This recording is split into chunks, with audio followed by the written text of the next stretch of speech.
북한이 노골적인 협박성 발언을 하면서 군사적 위기감을 고조시키는 가운데 4월 총선이 다가오면서 여러 대남 도발 가능성이 나오고 있습니다. 특히 서해 북방 한계선 NLL과 최전방 지역에서의 국지적 충돌 우려가 나오면서 군사적 긴장이 갈수록 커지고 있습니다. 최민기 기자입니다. 과거 북한은 남측 선거를 앞두고 여러 차례 대남 도발을 일삼아왔습니다. 지난 2010년 6월 지방선거를 석 달 앞두고 천안함 폭침이 있었고 2011년 4월 재보궐선거를 앞두고는 연평도 포격 도발을 벌였습니다. 2016년 총선을 앞둔 같은 해 1월엔 4차 핵실험을 감행했고 지난 대선이 치러진 재작년 상반기에도 북한은 극초음속 미사일 발사 등 10여 차례 무력 도발을 하며 안보 불안을 키웠습니다. 이에 따라 북한 김정은 국무위원장이 최근 전면에서 전쟁 위협 등을 거론하는 상황에서 총선을 겨냥한 도발 우려가 짙은 상황입니다.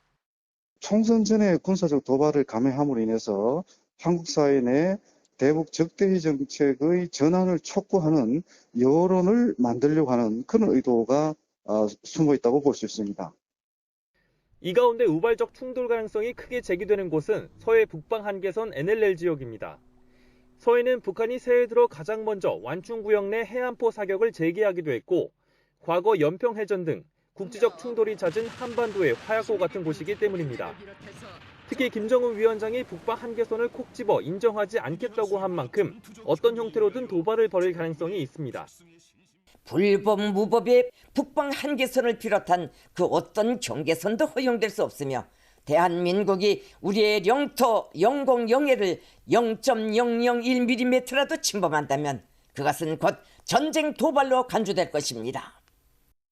또 북한이 9.19 합의 파기 선언 이후 지피 복원 움직임을 보이는 최전방 지역도 우리 군의 완충구역 무력화 선언 등을 빌미로 사격 도발을 할 가능성이 큰 곳이기도 합니다.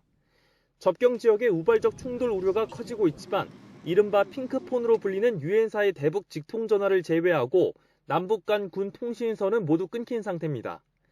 무력 시위 등 직접적인 군사 도발뿐만 아니라 가짜뉴스를 활용한 대남 심리전과 사이버전도 북한의 전형적인 선거전의 형태로 꼽힙니다. YTN 최민기입니다.